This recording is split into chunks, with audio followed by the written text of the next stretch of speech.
नमस्कार, मैं हूँ राजेश श्रीवास्तव।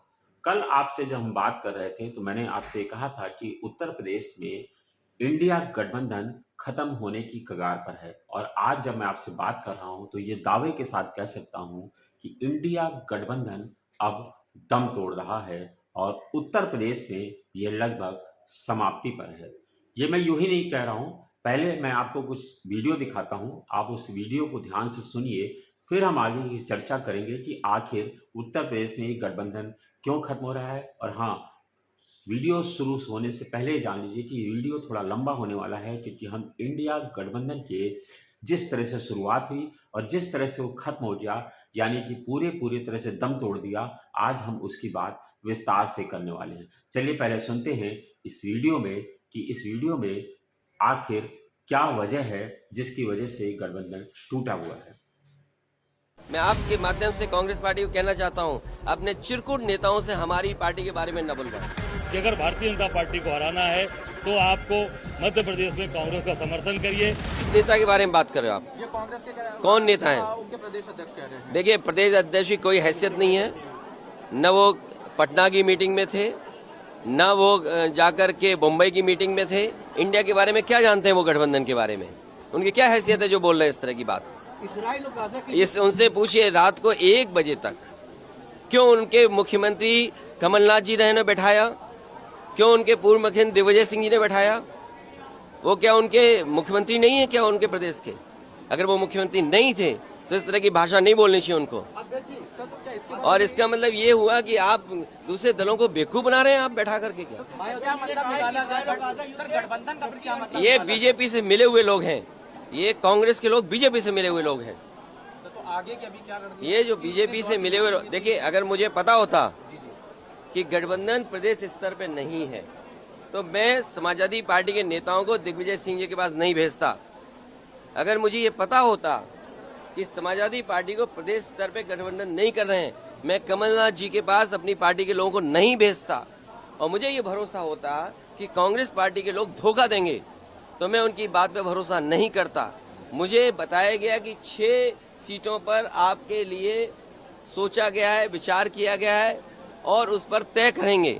सिटिंग एमएलए की जगह आप सीट दे दोगे आप और उम्मीद करोगे कि मैं आपके बारे में सच बोलूं और जो बात बोलनी है उनको। मैं आपके माध्यम से कांग्रेस पार्टी को कहना चाहता हूं, अपने चिरकुट नेताओं से हमारी पार्टी के बारे में न बुलवाएं। बात आई है कि भाई राष्ट्रीय स्तर का गठबंधन होगा कि प्रदेश स्तर का गठबंधन होगा, ये मेरी जानकारी में नहीं है। पर एक बात जरूर मैं कहना चाहूंगा कि जब ये प्रत्याशी घोषित हुए, आप 6 प्रत्याशी की बात करते हैं, 7 कैंडिडेट तो आपने पहले ही घोषित कर दिया था, तो आप 6 की बात कर रहे हैं। इसका मतलब कि आप समझ सकते हैं कि उन्होंने क्या बात बोली है। इससे आप उनका निकाल लीजिए कि अखिलेश जी ने कहा कि 6 सीट, और मैं ये है कि 7 सीट उन्होंने पहले ही घोषित कर दिया। कांग्रेस के प्रत्याशी आने के पहले ही अखिलेश जी ने 7 कैंडिडेट घोषित कर दिए, तो उसमें बात सामने आ गई ना कि 6 चाहते थे कि ज्यादा चाहते थे। कौन सही बोल रहा है कौन गलत बोल रहा है, सामने बातें आ गई। हम इतना ही कहना चाहेंगे आदरणीय अखिलेश जी से और समाजवादी पार्टी के नेताओं से कि आप बड़ा मन करिए, और जैसे हमने घोसी में बड़ा मन करके आपका समर्थन किया, आपको चुनाव जिताया, उसी प्रकार आप बड़ा मन करके मध्य प्रदेश में भी कांग्रेस पार्टी का समर्थन करिए और भारतीय जनता पार्टी को शिकस्त दीजिए, चुनाव हराइए। एक बड़ी बयान कही है कि कांग्रेस पार्टी को अपने अलग इस तरह के नेताओं को नहीं बुलवाना चाहिए। उन्होंने चिंतुल शब्द का इस्तेमाल करा है कि इस तरह के नेताओं से नहीं बयानबाजी करवानी चाहिए, खुद कोई भी बात है तो हमसे खुद करते हैं। मैं साधारण सा आदमी हूं, मेरे लिए कोई शब्द भी वो इस्तेमाल कर सकते हैं, कोई बात नहीं। मैं कार्यकर्ता हूं, कांग्रेस का छोटा सा कार्यकर्ता हूं और कांग्रेस के लिए काम करता हूं। अब उनके भाई मेरे लिए जो भी उनके मन में शब्द हो या जो बातें वो करें, मैं उसको स्वीकार करता हूं। पर इतना ही हाथ जोड़कर कहूंगा कि अगर भारतीय जनता पार्टी को हराना है तो आपको मध्य प्रदेश में कांग्रेस का समर्थन करिए। मुझे जो भी गाली देनी है आप मुझे गाली दे दीजिए, पर भाजपा को हराने के लिए कांग्रेस का समर्थन करिए। आप भाजपा को चुनाव हराइए, और मुझे जो भी आप कहना चाहते हैं वो कह सकते हैं, मुझे उससे कोई फर्क नहीं पड़ता। एक आखिरी सवाल है, पूछा गया कि क्या कुछ आपको लगता है आने वाले समय गठबंधन क्या रहेगा, तो काफी नाराज दिखाई दिए, कोई बात उन्होंने स्पष्ट नहीं कही। अब वो मैं तो ये कहूंगा कि उनको बहुत प्यार पूर्वक, आराम से, बहुत ही धैर्य के साथ, जैसे हम लोगों ने घोसी में सहयोग किया, उसी प्रकार उनको मध्य प्रदेश में सहयोग करना चाहिए और कांग्रेस को वहां मदद करिए। और आप कहते हैं कि भारतीय जनता पार्टी को हराना है, तो भारतीय जनता पार्टी को और हराना है तो मध्य प्रदेश में कांग्रेस का समर्थन करिए, साथ दीजिए। रामगोपाल वर्मा ने भी ये बात कही कि पहले भी जमानत आपकी जब्त हो गई है। तो मैं साधारण सा कांग्रेस का कार्यकर्ता हूं, उनकी ताकत है, वो जमानत जब्त करा दें और मुझे हरा दें तो वो उनके पास है, उससे मुझे कोई फर्क नहीं पड़ता। पर फिर मैं उन रामगोपाल जी से भी आग्रह करूंगा, निवेदन करूंगा कि भारतीय जनता पार्टी को अगर हराना है, शिकस्त देना है तो कांग्रेस का साथ दीजिए, मध्य प्रदेश में कांग्रेस पार्टी के सहयोग में आ जाइए। और जैसा आपने हम लोगों ने आगे बढ़कर घोसी में आपका समर्थन किया, उसी प्रकार आप मध्य प्रदेश में हमारा साथ दीजिए। तो दोस्तों, आपने सुना ये वीडियो कि आखिर अब आपको काफ़ी चीज़ें क्लियर हो गई होंगी कि आखिर उत्तर प्रदेश में ये गठबंधन क्यों टूट रहा है। कल सीतापुर, पहले शाहजहांपुर, फिर उसके बाद सीतापुर में अखिलेश यादव ने जिस तरह के व्यंग्य बाण चलाए हैं इंडिया गठबंधन पर और खास करके कांग्रेस पर, उससे लगता है कि ये गठबंधन टूटने की कगार पर नहीं है बल्कि टूट गया है। साफ साफ शब्दों में कहें कि बिल्कुल अंतिम सांसें गिन रहा है। अब सिर्फ इसकी घोषणा भर ऐलान होना बाकी है, जो 2024 से पहले पहले मुझे लगता है कि ये ऐलान औपचारिक रूप से कर दिया जाएगा और इंडिया गठबंधन के जो घटक दल हैं वो अलग अलग चुनाव लड़ेंगे। आपको बता दें, कल शाहजहांपुर में सीतापुर में और उसके पहले शाहजहांपुर में जब अखिलेश यादव ने बोला तो अखिलेश यादव ने साफ साफ कर दिया कि कांग्रेस ने उन्हें धोखा दिया है।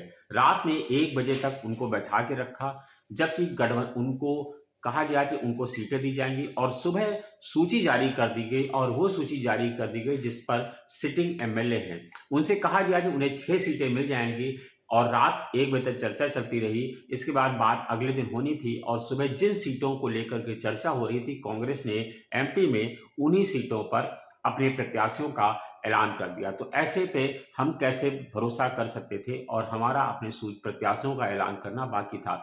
उन्होंने कहा कि अगर हमें ये पता होता कि गठबंधन जो है, इंडिया गठबंधन सिर्फ लोकसभा चुनाव के लिए हो रहा है, तो हम निश्चित रूप से ना कांग्रेस के नेताओं का फोन उठाते, ना कांग्रेस के नेताओं के पास जाते, ना अपने नेताओं को कमलनाथ और दिग्विजय सिंह के पास भेजते मध्य प्रदेश चुनाव में बात करने के लिए। लेकिन कांग्रेस का धोखा देने का व्यवहार रहा है, उनका नेचर है कि वो धोखा देते हैं और इसीलिए मैं उनके साथ अब आगे चुनाव नहीं लड़ूंगा। उन्होंने विधानसभा चुनाव में साफ साफ लड़ने का मना कर दिया। और ये बात आपको बता दें कि और उन्होंने एक बात और साफ कर दी कि जिस तरह से एमपी में उनके साथ व्यवहार हो रहा है वही व्यवहार वो दिल्ली में भी करेंगे। यानी दिल्ली मतलब लोकसभा के चुनाव में। लोकसभा के चुनाव में जब उत्तर प्रदेश में कांग्रेस लड़ने की आएगी तो वह भी कांग्रेस के साथ उसी तरह से बर्ताव करेंगे। यानी कि कांग्रेस को 2024 के चुनाव में समाजवादी पार्टी कोई सीट देने को तैयार नहीं है।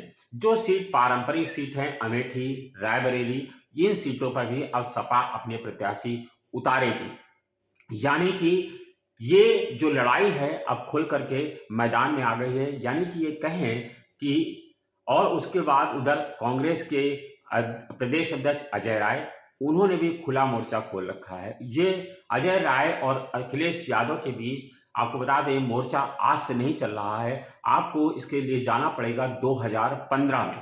15 अक्टूबर 2015 का वो वक्त याद करिए जब मूर्ति विसर्जन के दौरान बनारस में विवाद हुआ था और काफ़ी बड़ा विवाद हुआ था और उसमें अजय राय पर एनएसए लगाया गया था और एनएसए के तहत उन्हें 1 साल के लिए जेल भेजा गया था। उस समय उत्तर प्रदेश में अखिलेश यादव की सरकार थी। तो अजय राय के लोगों का ये मानना है, अजय राय का भी खुद मानना है कि उन पर अखिलेश यादव के इशारे पर एनएसए लगाया गया था और हालांकि उसके बाद उन्हें हाईकोर्ट से ये कहकर राहत दे दी गई कि सरकार उनके ऊपर उनके संवैधानिक हितों का नुकसान कर रही है और संवैधानिक हितों पर अत्याचार कर रही है, उन्हें चुनाव लड़ने से भी नहीं रोका जा सकता और उन्हें जमानत दे दी थी हाईकोर्ट ने ये कह करके। तो तभी से अखिलेश यादव और अजय राय पर 36 का आंकड़ा है। आपको याद होगा जब घोसी में चुनाव परिणाम आए तब भी अजय राय ने कहा कि घोसी चुनाव समाजवादी पार्टी इसलिए लड़ी है क्योंकि हमने वहां पर चुनाव नहीं लड़ा, अगर हम वहां पर चुनाव लड़ते तो समाजवादी पार्टी चुनाव हार जाती। तब अजय राय के बयानों को इतनी ज़्यादा गंभीरता से नहीं लिया था। हालांकि समाजवादी पार्टी ने तब भी जवाब दिया था और आज भी समाजवादी पार्टी की हमलावर है। अखिलेश यादव ने तो यहाँ तक कह दिया कि कांग्रेस आलाकमान अपने चिरकुट नेताओं से हम पर ना बुलवाए। चिरकुट नेता उन्होंने किसको कहा? अजय राय को। और उन्होंने ये भी कहा कि जिस तरह से चीज़ें चल रही हैं वो ठीक नहीं है। अखिलेश यादव ने कल बहुत जोश में थे और उन्होंने तमाम सारी चीज़ों पर बिल्कुल स्थिति साफ कर दी है। उधर अजय राय ने कहा कि आपने मध्य प्रदेश में आप हमको जो कहना है कहिए, चिरकुट कहना है जो कहिए, मैं उस के लिए तैयार हूँ, लेकिन आप कांग्रेस को मध्य प्रदेश में चुनाव मत हरवाइए, क्योंकि इंडिया गठबंधन है। अगर आप कांग्रेस को हराएंगे तो भारतीय जनता पार्टी मजबूत होगी और मध्य प्रदेश में आप भारतीय जनता पार्टी को हराइए और कांग्रेस को मजबूत करिए। आपको बता दें कि दरअसल इसके पीछे एक लंबा चौड़ा गणित है, सियासी गणित है। वो गणित ये है कि कांग्रेस जो है अब अखिलेश यादव को बहुत ज़्यादा तरजीह देना नहीं चाहती है, क्योंकि कांग्रेस को ये लगता है, कांग्रेस का एक इंटरनल सर्वे है जिसमें कांग्रेस को ये लगता है कि आगे आने वाले जो 5 राज्यों के विधानसभा चुनाव हैं, इन 5 राज्यों में कांग्रेस को कम से कम 3 राज्यों में तो पूर्ण रूप से स्पष्ट बहुमत मिलने जा रहा है, जबकि 2 राज्यों में उसे भी वहां पर भी जीत हासिल हो सकती है। यानी कांग्रेस के नेताओं को सजवार दिखाया गया है कि वो 5-0 से ये पांचों विधानसभा चुनाव जीतने को तैयार हैं और उनको लगता है कि अगर हम 5 राज्यों के विधानसभा चुनाव जीत जाते हैं तो ऐसे में लोकसभा चुनाव में हमारा हाथ अपर हैंड होना चाहिए। और जिस तरह से उत्तर प्रदेश में अखिलेश यादव हैं, उस तरह से अगर हम उनके साथ जाएंगे तो हमारा नुकसान हो जाएगा, क्योंकि उनको लगता है कि अगर 5 राज्यों में सरकार बन गई, अभी कर्नाटक में भी चुनाव जीती है, चुनाव में जीत मिली है, तो ऐसे में समाजवादी पार्टी को छोड़ करके जो अल्पसंख्यक तबका है, जो पिछड़ा है, वो कांग्रेस के साथ आकर के खड़ा हो जाएगा अगर कांग्रेस 5 राज्यों में या 3 राज्यों में चुनाव में सरकार बना लेती है तो। क्योंकि उसको लगता है कि अल्पसंख्यक बार बार समाजवादी पार्टी के द्वारा ठगा जाता है, तो समाजवादी पार्टी को छोड़ करके अगर अल्पसंख्यक उनके साथ आ गया, दलित उनके साथ आ गया, पिछड़ा उनके साथ आ गया, तो निश्चित रूप से लोकसभा चुनाव में उनकी स्थिति बहुत अच्छी रहने वाली है। क्योंकि उनका ये मानना है कि अखिलेश यादव 2014, 2017, 2019, 2022 लगातार सारे चुनाव हारे हैं और उनके और इस समय की कांग्रेस के सीटों में ज़्यादा अंतर नहीं है। वर्तमान में कांग्रेस के पास 1 सांसद है और समाजवादी पार्टी के पास 3 सांसद हैं, तो 80 में से 3 उनके पास हैं और 80 में से 1 इनके पास है। अगर 5 राज्यों में सरकार बन जाती है तो कांग्रेस के साथ अल्पसंख्यक आके खड़ा हो जाएगा, तो ऐसे में कांग्रेस के पास ज़्यादा सीटें आ सकती हैं, क्योंकि कांग्रेस को लगता है कि अखिलेश यादव उत्तर प्रदेश में अपनी मनमर्जी करेंगे। क्योंकि अखिलेश यादव का एक व्यवहार रहा है कि वो जब गुस्से में होते हैं तो वो किसी की नहीं सुनते हैं। इसी के चलते उन्होंने अपनी पार्टी का बहुत नुकसान किया, समाजवादी पार्टी का नुकसान किया, अपने चाचा के साथ लंबे समय तक विवाद करते रहे, अपने पिताजी से तक उनका विवाद चलता रहा। तो ऐसे में कांग्रेस अखिलेश यादव की शैली को बहुत बेहतर ढंग से जानती है, तो उसको लगता है कि अगर हम लोकसभा चुनाव इंडिपेंडेंटली उत्तर प्रदेश में लड़ेंगे तो सीधे लाभ की स्थिति में रहेंगे। इसीलिए आप प्रदेश अध्यक्ष जो भी कह रहे हैं उनको आप ये मत मानिए कि वो प्रदेश अध्यक्ष का इंडिपेंडेंटली बयान है, क्योंकि किसी भी पार्टी का प्रदेश अध्यक्ष, वो भी राष्ट्रीय पार्टी का, अगर कुछ बोलता है तो निश्चित रूप से उसे दिल्ली का समर्थन हासिल है, क्योंकि वो समाजवादी पार्टी के प्रदेश अध्यक्ष नहीं है कि वो कोई बयान दे सकते हैं अपने स्तर पे। वो निश्चित रूप से दिल्ली के बयानों के आधार पर या दिल्ली से हरी झंडी मिलने के बाद ही अखिलेश यादव के प्रति हमलावर हैं। और अखिलेश यादव के प्रति हमलावर हैं, वो उन्होंने कल भी ये साफ साफ कहा कि घोषित चुनाव आप हमारी कृपा पर जीते हैं, अगर हमने नहीं जीता, समर्थन दिया होता या हमने चुनाव लड़ा होता तो आप घोषी में चुनाव हार जाते। यानी कि ये बिल्कुल स्पष्ट हो गया है अब कि उत्तर प्रदेश में इंडिया गठबंधन नहीं होगा। और आपको बता दें कि खाली समाजवादी और कांग्रेस ही नहीं लड़ती दिखाई पड़ रही है, उधर नीतीश कुमार, कल मोतिहारी में महात्मा गांधी प्रौद्योगिकी विश्वविद्यालय का एक कार्यक्रम था जिसमें राष्ट्रपति द्रौपदी मुर्मू, भाजपा के राधा मोहन सिंह सहित तमाम वरिष्ठ नेता मौजूद थे। उसमें मुख्यमंत्री नीतीश कुमार भी थे। नीतीश कुमार ने बिल्कुल साफ कर दिया है कि उनकी दोस्ती भाजपा के नेताओं के साथ ही है और रहेगी। उन्होंने कहा हमारे विचार अलग हैं, लेकिन ऐसा मतलब ये नहीं है कि हम आपके साथ नहीं हैं। और आपको दिलचस्प बताऊं, उन्होंने तो यूपीए सरकार की बुराई भी की। उन्होंने कहा कि 2014 का एक मामले का जिक्र किया उन्होंने, जब यूपीए में सरकार थी तो वो नहीं हो पाया, और फिर जब 2014 से मामले, और फिर जब 2014 में भारतीय जनता पार्टी की सरकार आई तो उनकी मांगे मोतिहारी के लिए मानी गई। यानी कि उनकी जो दिल में जो प्रेम है वो भी अब इंडिया गठबंधन से थोड़ा कम हो रहा है और भाजपा की तरफ बढ़ रहा है। एक और आपको दिलचस्प पहलू बताऊं कि कल भारतीय जनता पार्टी के प्रवक्ता राकेश त्रिपाठी, जो इस समय मध्य प्रदेश में चुनाव प्रचार में हैं, भोपाल में कल उन्होंने 1000 रुपए के लड्डू मंगा करके बंटवाए, जब अखिलेश यादव और अजय राय के बीच इन बयानों के तीर चले उसके बाद। यानी भारतीय जनता पार्टी को ये लगता है कि अब उसके सामने कोई बड़ी मुश्किलें नहीं हैं, और इंडिया गठबंधन जिसको लेकर के विपक्ष फूला नहीं समा रहा था, विपक्ष को लग रहा था कि अब वो भारतीय जनता पार्टी को धूल चटा लेगा, तो अब इंडिया गठबंधन खत्म हो गया है। और इंडिया गठबंधन के बारे में जिस तरह से भारतीय जनता पार्टी के नेताओं ने और जिस तरह से अन्य लोगों ने कहा था कि ये ठगबंधन है और ये सिर्फ अपनी अपनी निष्ठाओं को पूरा करने का एक मंच बनाया गया है, और ये महत्वाकांक्षाएं इतनी ज़्यादा हैं कि वो समय से पहले टूट जाएगा, वो आज चरितार्थ होता हुआ दिखाई पड़ रहा है, क्योंकि वास्तव में सबकी निष्ठाएं बहुत ज़्यादा हैं। अखिलेश यादव पीछे नहीं हटने को तैयार हैं, बहुजन समाज पार्टी पीछे नहीं हटने को तैयार है। बहुजन समाज पार्टी से एक और समीकरण सामने आ रहा है, क्योंकि कांग्रेस के नेताओं ने कल इस बात की चर्चा शुरू की है कि अगर अखिलेश यादव हमारे साथ नहीं आते हैं और इंडिया गठबंधन में, तो कांग्रेस बसपा के साथ मिलकर के एक उत्तर प्रदेश में चुनाव लड़ सकती है, क्योंकि बसपा के साथ 12.5% वोट समीकरण आज भी उनके साथ है, और 12.5% वोट जो है दलित वोट, वो अगर कांग्रेस के साथ आ जाता है तो निश्चित रूप से कांग्रेस और बसपा का जो अलाइनमेंट है वो ज़्यादा सक्सेस हो सकता है, क्योंकि कांग्रेस सपा के साथ अपना गठबंधन करके दे चुकी है। उसका परिणाम ये था, क्योंकि यादव जो वोट जो है वो कांग्रेस के साथ शिफ्ट नहीं हो पाया था, ऐसे में बसपा को लगता है, कांग्रेस को लगता है कि दलित और अल्पसंख्यक, दलित और पिछड़ा, दलित और कांग्रेस का जो वोटर है वो दोनों मिल जाएं तो उत्तर प्रदेश में एक सियासी कारनामा करके दिखा सकते हैं।